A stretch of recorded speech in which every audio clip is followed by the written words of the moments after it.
warahmatullahi wabarakatuh. Apa kabar semuanya? Perkenalkan, nama saya Fitri, Prodi PGSD semester 3 STKIP Kusuma Negara. Di sini saya akan menjelaskan materi tentang pesawat sederhana. Nah, di sini kita akan menjelaskan pengertian dari pesawat sederhana itu sendiri dan macam-macam pesawat sederhana. Apa sih pesawat sederhana itu? Nah, secara umum, pesawat sederhana itu adalah alat mekanik yang dapat mengubah suatu arah atau besaran dari suatu gaya. Jadi, pesawat sederhana itu secara umumnya kan tadi itu. Nah, maksud penjelasannya itu pesawat sederhana adalah jenis alat yang dapat digunakan untuk mempermudah pekerjaan manusia. Kita akan menjelaskan tentang macam-macam dari pesawat sederhana. Macam-macam dari pesawat sederhana itu dibagi menjadi 4. Yang pertama itu ada pengungkit. Terus yang kedua itu ada bidang miring. Terus yang ketiga ada katrol. Dan yang keempat itu roda berporos. Nah, yang pertama itu kita jelasin tentang pengungkit atau tuas. Maksud dari pengungkit itu apa sih? Nah, pengungkit itu suatu alat yang memudahkan manusia dalam pekerjaan. Fungsinya itu seperti kayak mengungkit, terus habis itu mencabut dan mengangkat suatu benda yang berat.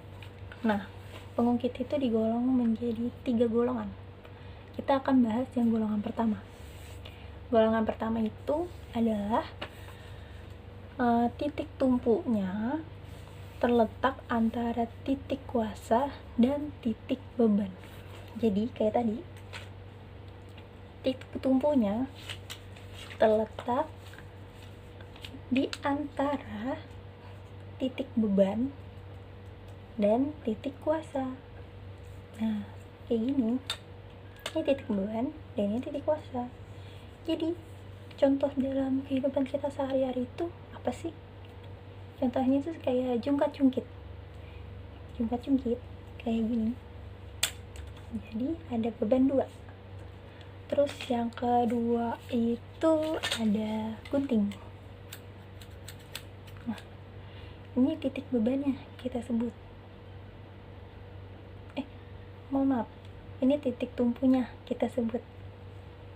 Gitu. Ini titik beban dan ini titik kuasa. Selanjutnya ada, selain itu kita punya timbangan neraca. Timbangan neraca juga sama. Titik tumpunya di tengah-tengah, ada beban dan kuasa. Nah, golongan kedua itu titik beban berada di antara titik tumpu dan titik kuasa. Jadi, titik tumpu terletak di antara titik beban dan titik kuasa. Bebannya di sini, kuasanya juga di sini. Jadi dia di antara. Biasanya titik tumpunya ada di tengah-tengah antara kuasa dan beban. Contohnya itu kayak gerobak dorong. Jadi titik tumpunya itu ada di roda. Terus titik kuasanya itu ada di pegangan tangan dan titik bebannya itu ada di tempat yang buat naro gitu, kotak. Lanjut ke golongan ketiga, yaitu pengungkit yang memiliki titik kuasa di antara titik beban dan titik tumpu. Nah, pengungkit di antara titik beban dan titik tumpu. Maksudnya itu seperti contohnya strapless. Yang kedua dari pesawat sederhana adalah bidang miring. Nah, bidang miring itu tadi contohnya apa aja? Ada tangga, terus ada seperti nih yang tadi dari mobil turun ke bawah roda buat nurunin beban yang berat. Terus ada juga yang namanya perosotan. Nah, perosotan juga bentuknya bidang miring. Terus habis itu yang ketiga yaitu katrol. Katrol itu dibagi menjadi 3 juga. Apa aja? Ada katrol tetap, ada katrol ganda, dan ada katrol yang bergerak. Nah, katrol ganda itu tadi contohnya saya lupa. Dan katrol yang tetap itu contohnya seperti timbaan buat mengambil air di sumur.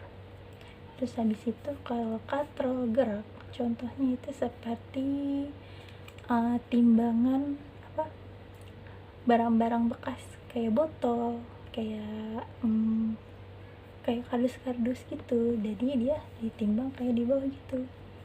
Yang terakhir itu ada roda berporos. Nah, roda berporos itu seperti setir mobil, terus ada setir kapal, dan ada roda motor. Sampai segitu aja penjelasan dari saya. Kurang lebihnya mohon dimaafkan. Bila ada kesalahan mohon dimaafkan juga. Dan sampai jumpa untuk materi-materi selanjutnya. Wassalamualaikum warahmatullahi wabarakatuh.